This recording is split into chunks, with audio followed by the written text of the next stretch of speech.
Good morning, and welcome to the Africa Weekly Talk. Today's subject on the docket is Africa's and the world's richest black man, Nigeria's Aliko Dangote, and the unfortunate ongoing saga between Nigeria's corrupt oil industry regulatory body, Nnpc, and the Dangote oil refinery. But fellas, before I dive into this issue, let's go ahead and hear what Chairman Aliko Dangote had to say with regards to the issue going on between his company and these regulatory bodies in Nigeria. So fellas, let's go ahead and hear what Aliko Dangote has to say with regards to this issue. It is an unfortunate situation, but let's go ahead and hear from him ourselves, and I'll come back and get into it. So let's go ahead and hear what he has to say. What is going on with this whole issue? And Your Excellency, Sir, Honorable Speaker, Deputy Honorable Speaker, the leadership of the House, I want you to even at any time set up a committee that they will come with every representatives headed by your chosen honorable member to come and lead in taking samples from filling stations.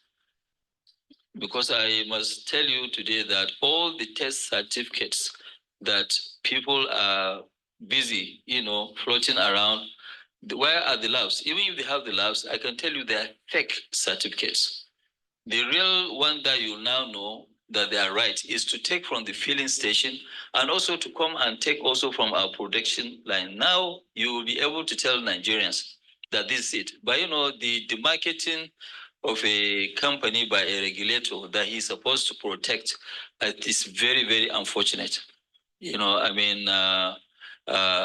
good that we didn't even know that you are going to ask us to stop by the road and pick up diesel. And we didn't know what you wanted to do. And when we got here, I said, okay, fine, let them go and take sample. And the chairman downstream of the house and the chairman midstream of the house went with our people to pick up a hot sample. They brought, you've tested, and you've seen where we are. So we want to clear that, yes, we produce the best diesel in Nigeria. And if the regulator wants, he can come 24 hours anytime. He has people here. Let him conduct this. And I would like to also the media to show our lab, and I want them to also show the lab of the regulator himself. He should show us which lab is he using. Yes, because as a regulator, he's supposed to have a lab. If regulator doesn't have a lab, then we have an issue. He cannot rely on somebody. He's supposed to, check us. So that's one. Another complaint that I had, which I think the Right Honorable Deputy Speaker also raised with me, sir, okay, why did we drop the price of diesel when we started? We drop it from, is it the bad quality we are producing or what? I said that no. Even at the 650 ppm and 700 ppm that we are producing was a better quality than what was imported. And I'm sure, Your Excellency, sir, most of you have problems with their vehicles. Either you have had or you are still having problems with their vehicles. It's because of the bad fuel that we're importing into the country. I still stand by what I said. Go to filling stations, you can pick up and you can check the quality. That's the only way. But all this one, somebody will bring in a ship and say that, yes, this is the quality. Bring in fake certificate. This one, when we go ahead, we will say more. We will say more in the sense that, we know why they blend this in. Some of the terminals, some of the Nnpc people, and some traders have opened a blending plant somewhere off Malta. We all know these areas. We know what they are doing. It's not that we don't know. And really, like what I said, I've been fighting all my life. Somebody now said, okay, Mr. Nnpc, I heard that you know, some people came to your hotel to ask of your name and you don't know who they are. You say, yes, they did. But look, I am a very, very fearless person. I believe so much in God and I don't fear anybody. You know, they can do whatever that they want, you know, and I am not scared. I will fight head on. It's not a question of this, you know, so they can do whatever that they like. I thought building a refinery like this is, supposed to be a pride for everybody because we're not the only country. Angola, they've been trying for 20 years. They are still trying. Uganda, they've been trying for the last 15 years. None of them. There is no production capacity in Africa. Only two countries are not importing, which is, you know, Algeria and Libya. Apart from this, everybody is an importer. We cannot continue to be slaves while we export, you know, raw material, then we import products. But you can see a regulator is giving an excuse to continue to issue license for bad products just because he said that no, they don't want to create a monopoly. So how can we create a monopoly? Why didn't he call Nnpc as a monopoly? Because today, Nnpc, they are what? They are the sole importers of PMS. But then if they are the sole importers of PMS, then we want to know whether there is a hole in the government's pocket or not. They should come and tell people, okay, fine, you know, have they paid for all the PMS? If they have paid, okay, fine, what is the account? But, you know, to now call us a monopoly, I think it's very, very unfair. We came here to save the nation and somebody is calling us monopoly. But that's why yesterday a media guy asked me, so you guys, you have done very well, but when are you going to start your steel that you announced? I say, yes, we're supposed to also start steel, maybe hopefully by next year, 5 million tons. But at this rate, we don't want to go and start because once we start, it is another name they will give us as monopoly. We don't want to do that. Thank you, sir. Yes, one question you asked me, sorry, just last one. Yes, the 1,700 is true. When we started, we dropped it down to 1,200 because people were profiteering. It was very high. In fact, when we went there, that's why even now with the exchange rate at 1,600, diesel is still less than 1,200. So it means that we're justified. We didn't do that out of just to make people bankrupt. No, I've seen the letter written by Darkman. It's not true. We sold at the right price. If it's not the right price, why are they still selling at 1,150? Because we brought them to a level whereby it is profitable and they are making money even at that. Thank you. Sorry, yeah, we can, okay, yes, it's true. We are selling in dollar, but also to help bring down that price. You know, we had to sell also in Naira. But Nnpc and the other people that sell to us, they are only collecting dollar. So I cannot pay dollar and now sell in Naira because I will be exposed. So it now depends on government policy. Whatever government that want us to do, I think our interest is Nigeria first, then Dangote. Because if Nigeria doesn't grow, then we have limited. All right, fellas. All right, fellas. So now you heard it from Dangote himself. What he's been going through ever since he built this refinery in Lekki, Nigeria. It is very unfortunate to see this man being frustrated by these corrupt regulatory body, Nnpc, OIC, and the other one, NMPDRA, or whatever they call them. But fellows, going back to the history of the discovery of crude oil in Nigeria, which was in 1956 in Olebiri, a small village in Bayelsa State, 1956.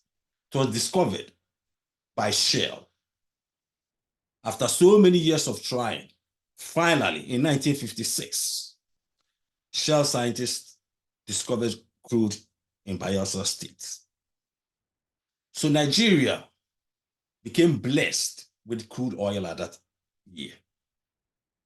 And as it's also known that when these companies that discover these crude oil fields, as well as whether it's mineral resources or whatever, they always have to have a stake in that industry. Even though the crude oil, the land, belongs to the government of Nigeria, but these companies that invest tons of money in research and so on and so forth, at the end of the day, when they discover something, they have to have a stake.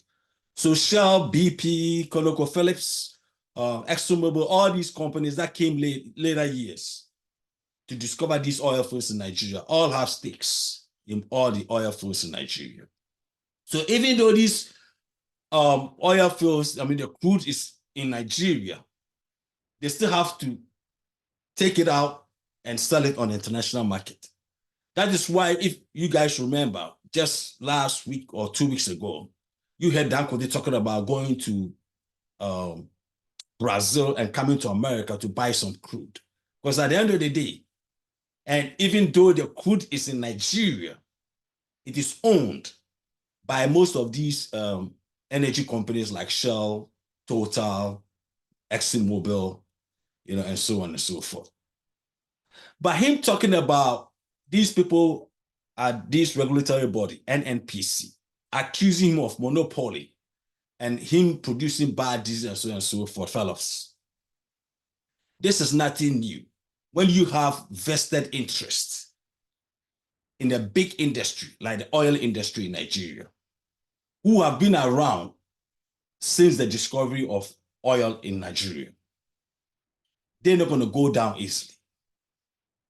Dangote did a subsequent interview where he talked about how hard it was for him to even get the license to build a refinery, going back about 10 years ago.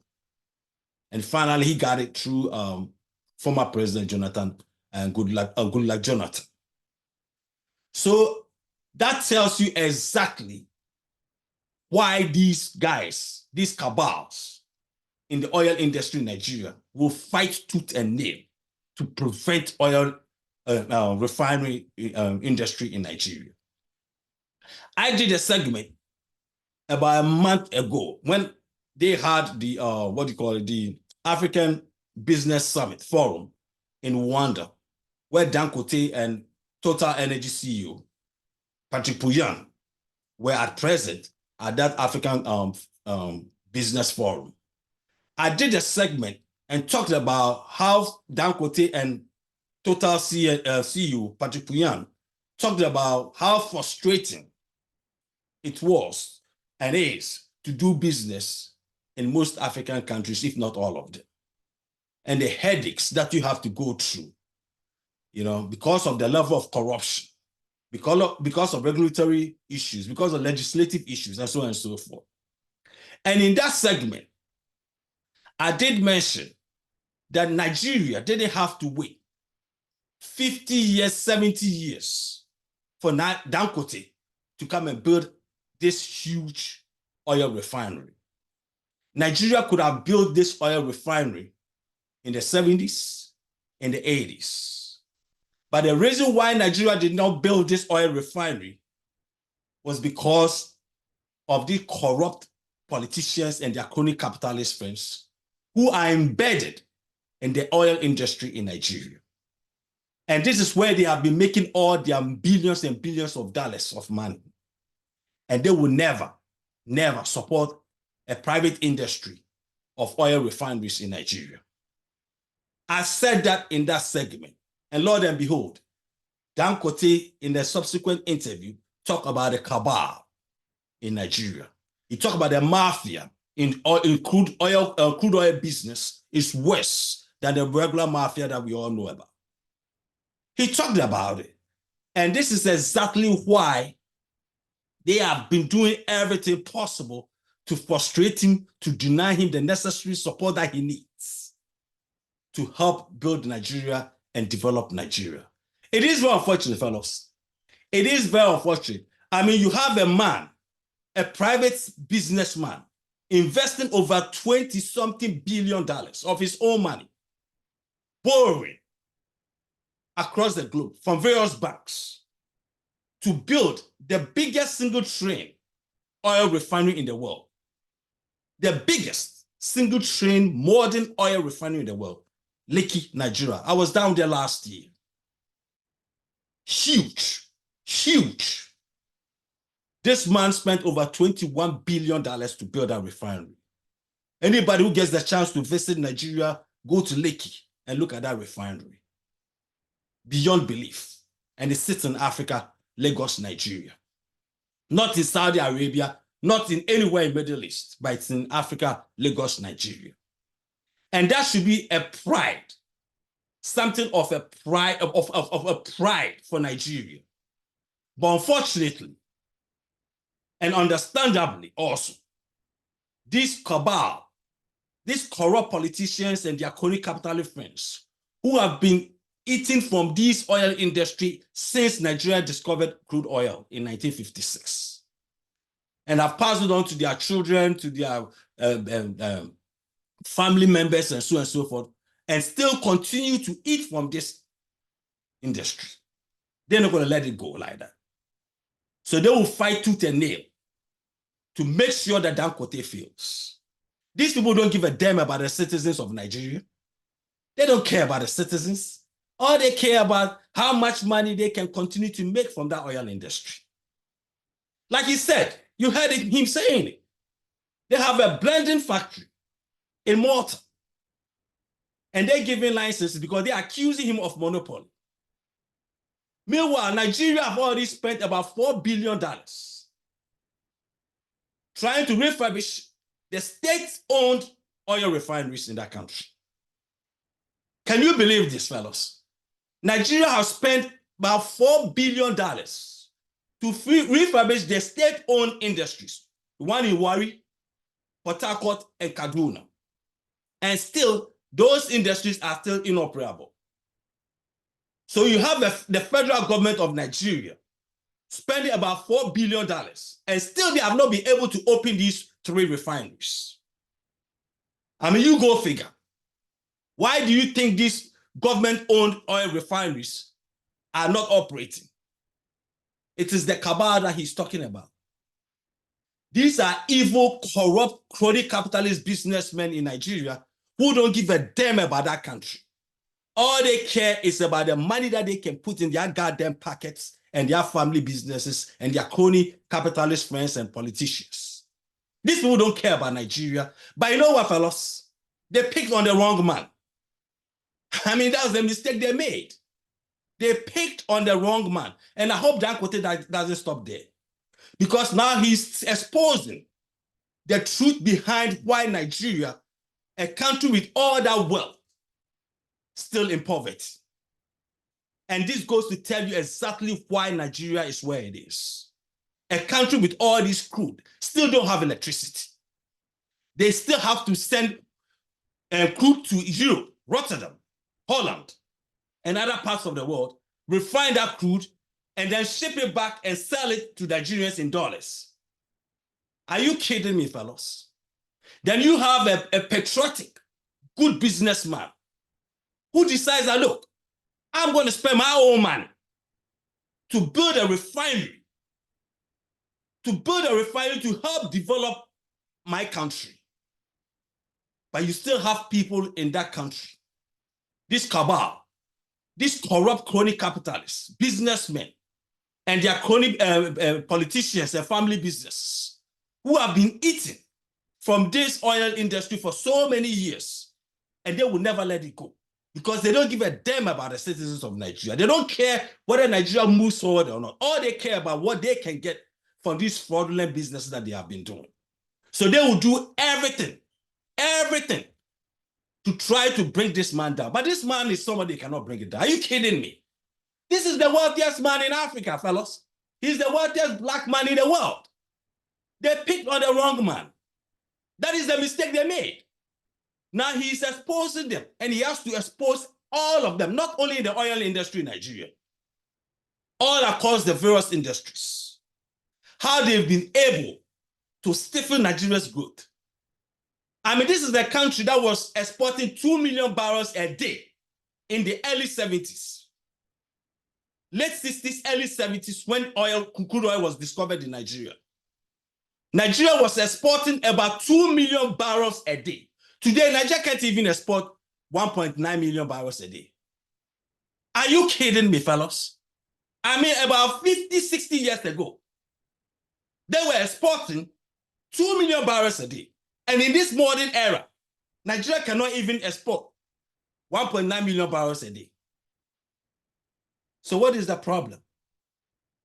The problem is the corrupt government, corrupt politicians, and these corrupt crony capitalists who have invested in this oil industry, and to them, exporting crude and importing petroleum products to Nigeria was a good way of doing business. They didn't think about how that is going to help develop the country. They never thought about any of that. So for Dangote to come in and build oil refinery, thereby preventing the Nigerian Nnpc from exporting crude, rather, he is going to refine the products in Nigeria. If refine all the petroleum products in Nigeria to curb down on the demand of forex for that country, so that that country's economy can grow and benefit every Nigerian citizen. These folks, these corrupt folks, politicians and their crony capitalists and family businesses, they don't want that, fellas. They say, no, we're not going to sit down for that. You're not going to come in to take money from our pocket. Nah. They're going to fight tooth to nail. So that is what they are doing. So they come up with these monopoly schemes. They come up with, oh, his diesel is bad. It's not even a better diesel. It's a bad, I mean, come on, fellas. Like he said, these guys have even been importing inferior petroleum products to Nigeria. Inferior diesel. He said, if they really want to find the truth, they should set up meters at the petrol stations, filling stations. They should set up meters, so you can tell whether the products that are being imported into Nigeria are whether of good quality or bad quality. And this is what he said, been destroying people's vehicles in Nigeria. So this issue is not about Dangote, fellows. To my Nigerian brothers and sisters, this issue is not about Dangote. You guys have to stand up behind this honorable, good man. You have to stand up behind this man. See, I understand, some people, who have this socialist mindset or communist ideology will always find problems when they see a successful businessman. Because to most of these socialist-minded and communist-minded people in most countries, anytime they see a successful private businessman, they see it more like, oh, why shouldn't the government have owned this big oil refinery or this industry and so forth. I get it, because that's their economic ideology. They believe in socialism and they believe in government. This issue going on right now about Nigeria's oil industry is a good testament to why Africa should never believe in government, period. This is why Dangote have proven that the best way for Africa to move forward is through the private sector, not through government. Because the government has been the worst thing for African development. African governments have been the worst thing for Africa's development. As much as I don't believe in government in any part of the world, even the United States of America, government to me cannot run things as efficient as private industry. And it's a testament in America and all over the world. So I don't believe in government running anything. Because when a private businessman invests his or her money, they're not going to sit down for that industry to run down. Heck no, it's not going to happen, fellas. Because how in the world are you going to go and borrow about $21 billion to build a refinery and then see that refinery run down? Heck no, it's not going to happen.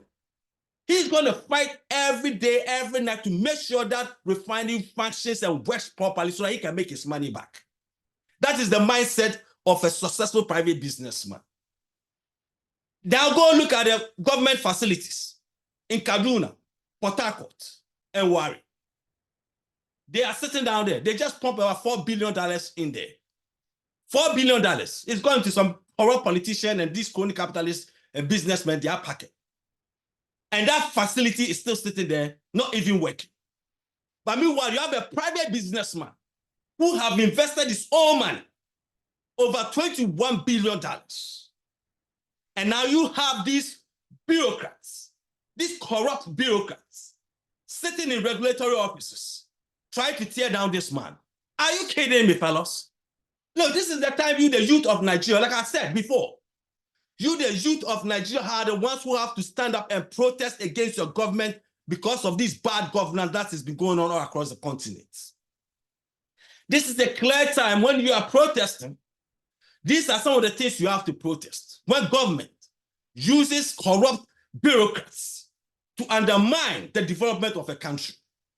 And this is the clear example of when bad governance takes a hold in a country and they use regulatory measures to deprive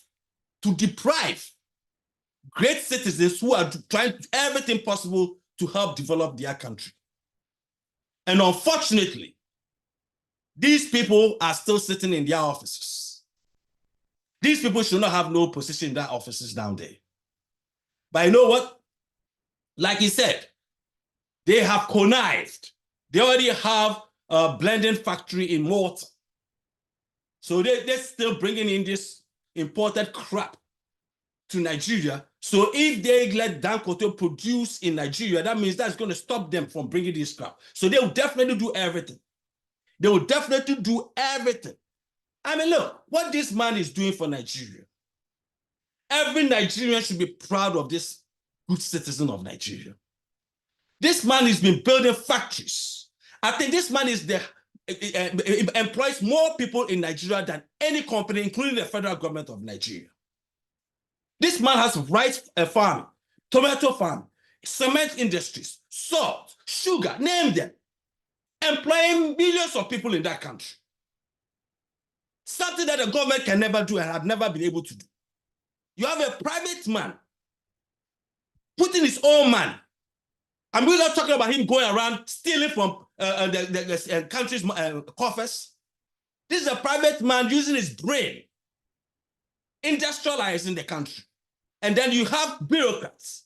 You know what? These Nnpc and OIC or whatever they call them, these people have to be charged. They have to be investigated. And if they are found that these people have connived with any foreign entity or any corrupt or fraudulent people to deprive this man of doing what is great for this Nigeria, then these people have to be tried and sent to prison. I'm sorry. The government have to investigate. But see, unfortunately, my fellow brothers and sisters, it ain't going to happen. Because a lot of these people sitting in these bureaucracies and all that stuff, man, they are there because of the political class who put them there. And all this thing that is going on, the political class, the corrupt politicians are part of it. Because this is how they've all been eating. So at the end of the day, they are the ones using these bureaucrats as pawns to get what they want. It is unfortunate. I mean, let's not forget Umar Diko of Shagari's government in 1981-82 in Nigeria. How much money Diko stole from the oil industry? How much? About $4 or $5 billion. $4 or $5 billion around 1982-83. That he went to keep in where? Lloyd's Bank in London. Diko. So this is nothing new. And I know Dangote knows about this. He knows about this cabal. It's been in existence in Nigeria going back ever since Nigeria discovered crude oil, 1956. And it's not going to go anywhere. But the good thing about this thing is that at the end of the day today, Dangote being the wealthiest black man on this planet, being the wealthiest industrialist in Africa, now can speak for other Africans as well as Nigerians to know what goes on in that country in terms of their economies.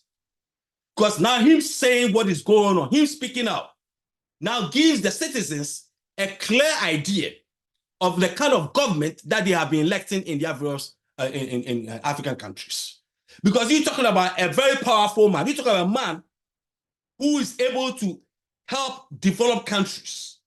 And him speaking out against what is going on, that sends good message to all these youth across Africa.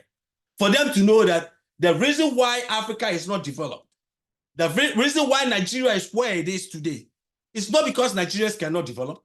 It's not because Africans are not smart, or intelligent to build their countries is because of the few corrupt political and crony capitalists on that continent who have hijacked the natural resources of the various African countries and used that for their own selfish gain against anybody else.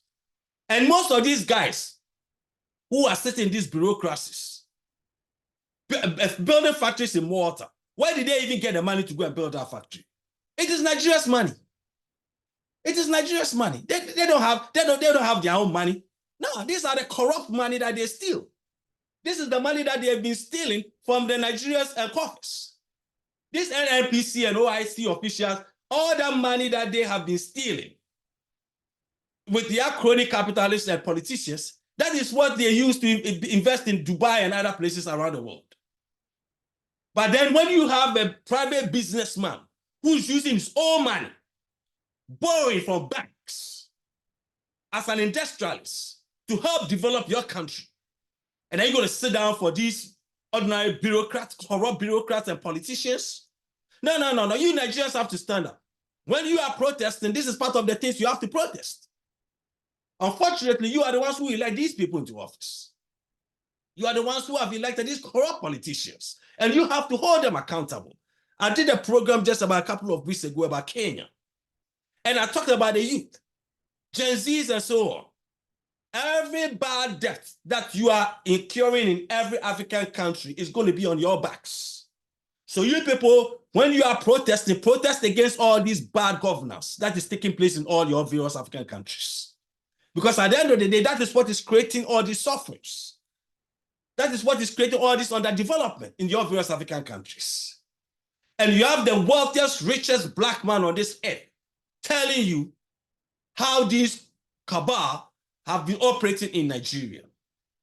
I mean, look, fellas, going back to America, I like to refer to America because America to me is the greatest country in this modern era. There's no country even close to the United States of America in terms of anything, let alone when it comes to capitalism.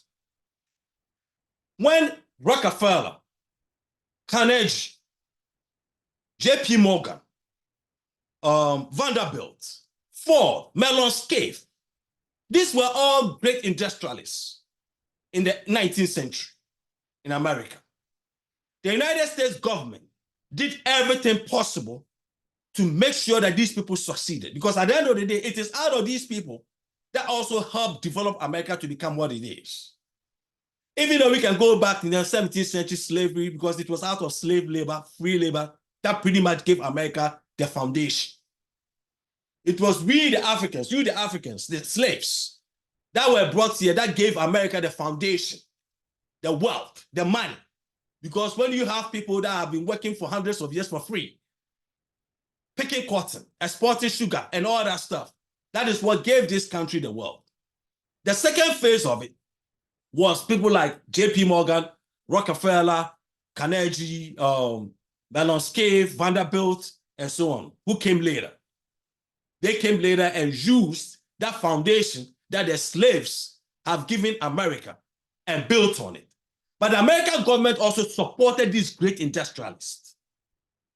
American government supported these great industrialists because at that time, these were the only people in the business that can lift America up. So they helped them to lift this country up.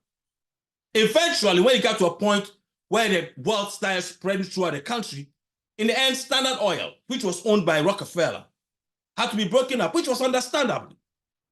But from the beginning, they could never have done that because they knew they needed that foundation that Rockefeller had established in Standard Oil. But when it came to the time for them to break it up, they did. Same with the Bell Atlantic, which later became AT&T and all, Verizon also and so forth. I'm not a man who believes in monopoly. But if you want to accuse a great industrialist in Nigeria, Aliko Dangote, of monopoly, when you don't have your own government-built refineries functioning, how in the world can you claim that it's a monopoly? When you have spent over $4 billion into that refineries, 3 refineries, that they are inoperable because of your bad governance and management. And then you're going to find a way to claim that, oh, he's been a monopoly. I mean, come on, fellas. Don't buy into this nonsense. Because the oil industry in Nigeria is open. If you can go and borrow $21 billion and build an oil refinery, go and borrow it and build it too. But don't try to disrupt or destroy somebody's hard-earned built business. And that is what these people are trying to do. Because at the end of the day, like I stated earlier, these people don't care about Nigeria. All they care about what their fathers, their grandmothers have given them, all the way going back to the discovery of crude oil in Nigeria. And now they want to keep eating in that industry. So they will do everything possible, everything, to stop anybody who's trying to help develop Nigeria and move Nigeria to the 21st century. And that is what Dangote is trying to do. This man have invested all across the continent of Africa. And look at all these jobs that this man have created on the continent. This man is the son of Africa, fellows. He believes in Africa. When you hear this man speak, he talks about how great he wants Africa to be. He's a businessman. I get it. At the end of the day, every businessman goes into investment to make sure he makes money out of that investment. There's nothing wrong with that. And that is what I strongly believe. I believe in private enterprises. I don't believe in government. Because at the end of the day, I believe private businesses will run a country, make a country better, more better than government. And this is the proving point by Dangote. You have a Nigerian oil industry, the biggest oil industry, second to Libya in Africa.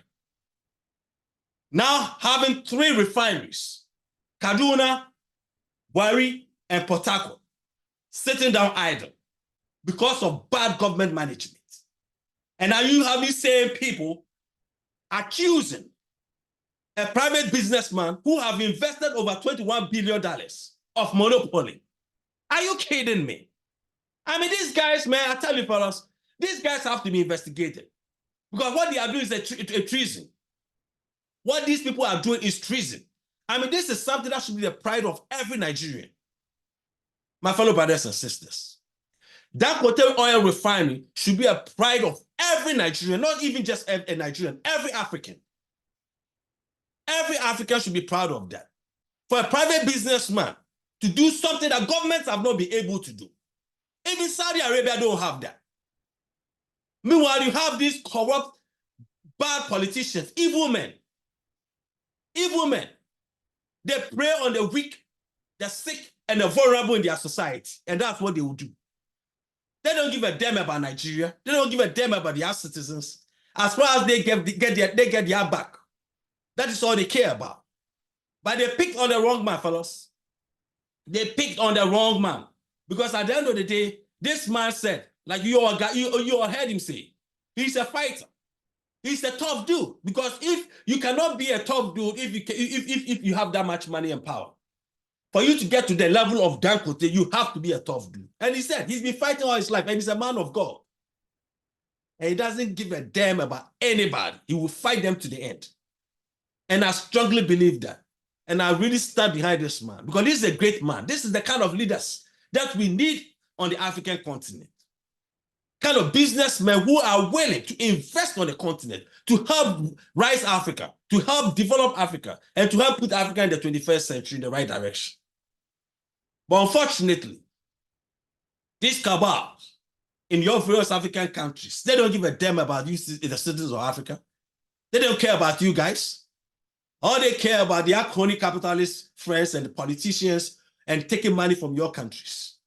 I mean, even if they go and borrow money from banks like Dangote does and invest, I can even understand that. But these idiots, all they know is shuffling of papers in their offices down there and stealing from their government coffers. And then these are the same people who are trying to tear down your various African countries. You guys should not sit down for that. And Dangote has exposed them. Now, I hope it doesn't just stay within the oil industry of Nigeria. He should be going around and telling the whole Nigerians and Africans what has been going on in their various African countries. How these corrupt politicians and their crony capitalist friends have been doing all of this in Africa just to destroy Africa just because of their own selfish needs. He doesn't have to stop just with the Nigerian oil industry. because it goes beyond the Nigerian oil industry. It's within all the industries in Nigeria. And at the end of the day, it is the citizens of Nigeria and Africa are the ones who suffer. So when you have a man who is fighting these people, you people have to stand behind him, support him, so that you can defeat these evil-minded people who are in places of authority, that they use their authority to deprive the development of your various African countries. And that is what these people are doing. I'm sorry, that is what these people are doing. These people are such evil that they don't care about you, the fellow citizens of their various African countries. Even when they see somebody trying to help develop, because at the end of the day, like I've always said before, and I continue to say it, fellows, when countries develop and the money seeps through the system and it spreads across all corners of the economy, everybody benefits. Even the wealthier becomes more wealthy. That is why America has so many rich people in this country. Because at the end of the day, this country is so developed to the point that the money has seeped through all corners of the America's economy. That is why you have very, very wealthy people in America. Because at the end of the day, everybody benefits from that development. But unfortunately for Africa, like I said before, our leaders and these crony capitalists out there don't think that way. They are so selfish that all they think is about themselves. So the money that they're stealing from their various African countries, they think that is enough for them. They don't even look at the fact that when they use the money to build and develop that country, it raises everybody up and everybody becomes part of that development. They don't even think that way. They are so evil-minded that they will look at poor little boys and girls who cannot even go to schools, who don't have hospitals, who don't have, good drinking water, electricity. They don't even care about that stuff. Are you kidding me? This is a country where they don't even have electricity 24 hours in major cities in Nigeria. And you have a man who's trying to help curb these problems. And then you have few people in that country who are doing everything to tear down everything. Fellas, if you guys don't stand up, if we, the Nigerian citizens, don't stand up against this cabal, I'm sorry, it's going to get worse. But unfortunately for these people, they pick on the wrong dude. They did. They picked on the wrong dude because this dude is going to fight them tooth to nail. Because at the end of the day, you're going to spend 21 billion US dollars and then you're going to let some idiot bureaucrat sitting somewhere who haven't spent a damn of his money to come and tear you down. No. It ain't happening. It ain't happening. Come on, fellas. It is unfortunate. It is very, very sad. It is very sad. It is sad that we have leaders, corrupt politicians, corrupt crony capitalists in Africa who still believe that it is good business to help enrich China, India, Turkey, and Europe that helping to develop their own African country. It's sad.